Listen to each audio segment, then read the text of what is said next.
Bonjour, aujourd'hui on va réfléchir ensemble sur est-ce que c'est possible lorsqu'on a été abusé, violé, de passer à autre chose, quoi, de se débarrasser de son histoire.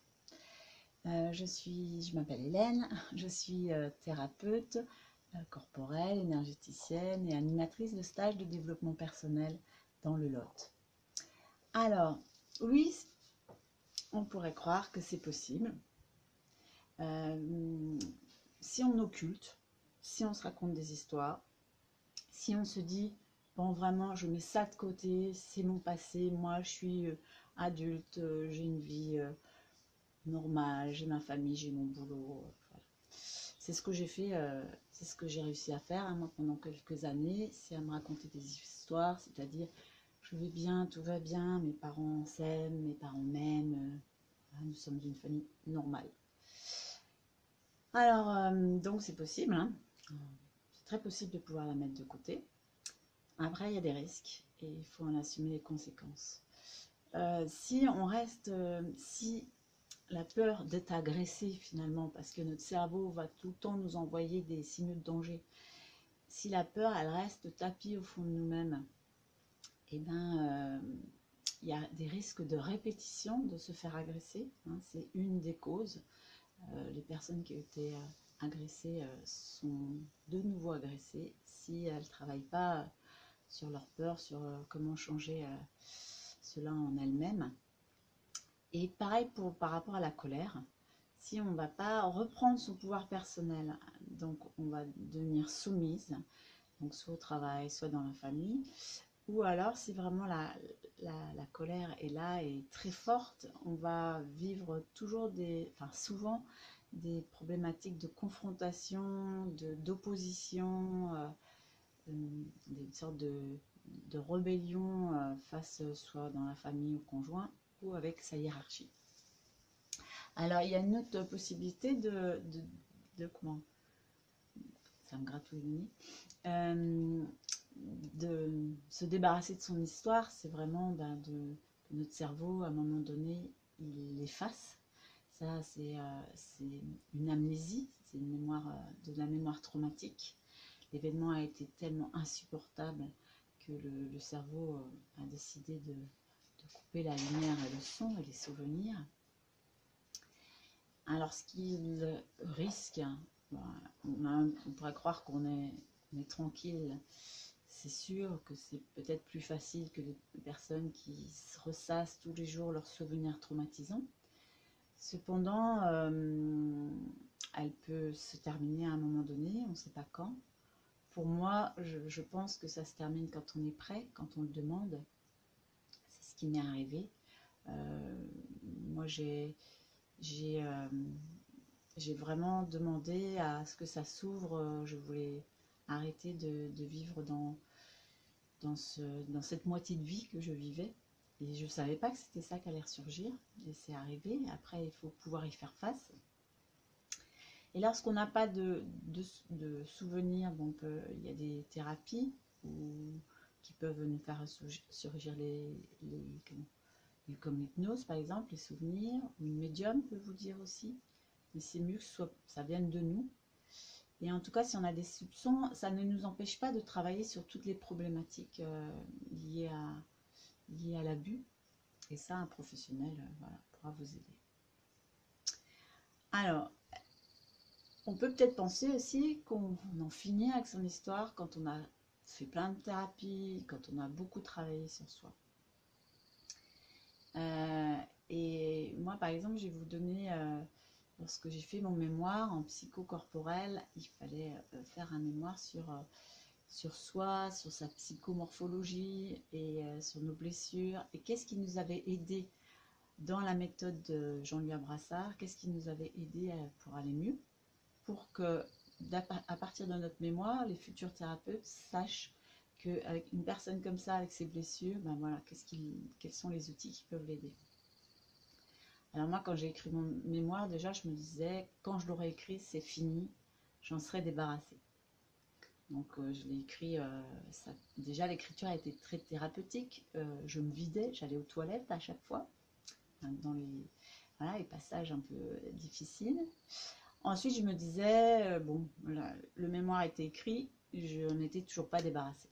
Je me suis dit, quand je l'aurai présenté, j'en serai débarrassée, ce sera fini. Je l'ai présenté, ça a été très fort en émotion pour tout le monde. Mes formatrices pleuraient à côté de moi, bon, je ne l'avais pas vu.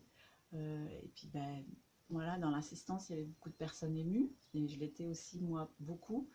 Et, et je respirais justement pour traverser les émotions. Et donc, je m'étais dit, bon, après, ce sera fini, je vais être tranquille.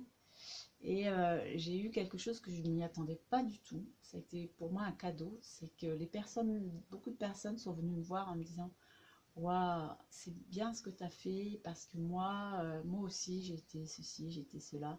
Ou alors, ah là là, il y a plein de choses qui me parlent dans ton parcours alors que j'ai plus de souvenirs dans mon enfance, mais j'ai des soupçons, etc. Et qu'elles ont pu partager. Et ça, voilà, finalement, je ne m'étais pas débarrassée de mon histoire, mais elle rentrait en résonance avec d'autres histoires. Et là, vraiment, ça m'avait beaucoup interpellée.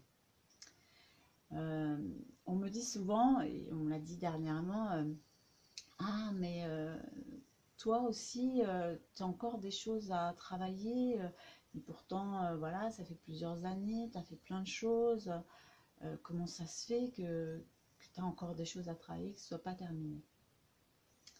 En fait, si on le prend comme ça, on risque d'être découragé. Si on pense que notre travail, à un moment donné, il sera terminé, notre histoire, on n'en parlera plus, on n'aura plus de blessures, tout sera guéri, tout sera... Si on pense comme ça, vraiment, on risque d'être très découragé quand justement il y arrive un événement ou lorsque, lors d'un stage de développement personnel, il y a quelque chose qu'on vient toucher et guérir. Si on pense que c'est fini, on risque vraiment d'être mal. Moi, je suis heureuse et reconnaissante qu'à chaque fois dans mon parcours, il y a des choses à libérer parce que je me sens de plus en plus soulagée, qu'il y a des parts qui sont encore à guérir, que petit à petit, il y a moins de parts obscures et j'ai plus de lumière en moi. Et que finalement, voilà, il y a plus de circulation dans mon corps, d'énergie, et que je peux danser de plus en plus avec les mouvements de la vie. Donc moi, ce que je vous encourage vivement, c'est d'accepter votre histoire, même si vous l'avez trouvée moche, horrible, terrible, si vous êtes honteuse, etc. Déjà, le premier pas, c'est de ne pas la juger. Elle est ce qu'elle est.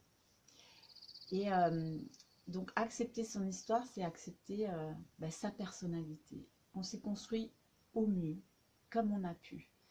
Et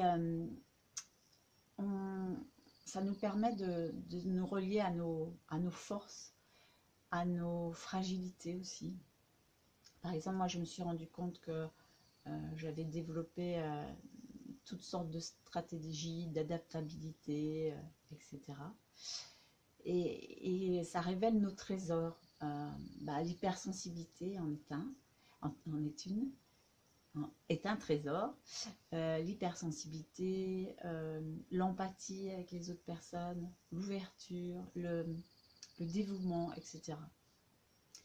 Accepter son histoire, c'est aussi, alors du point de vue médium, c'est accepter son incarnation.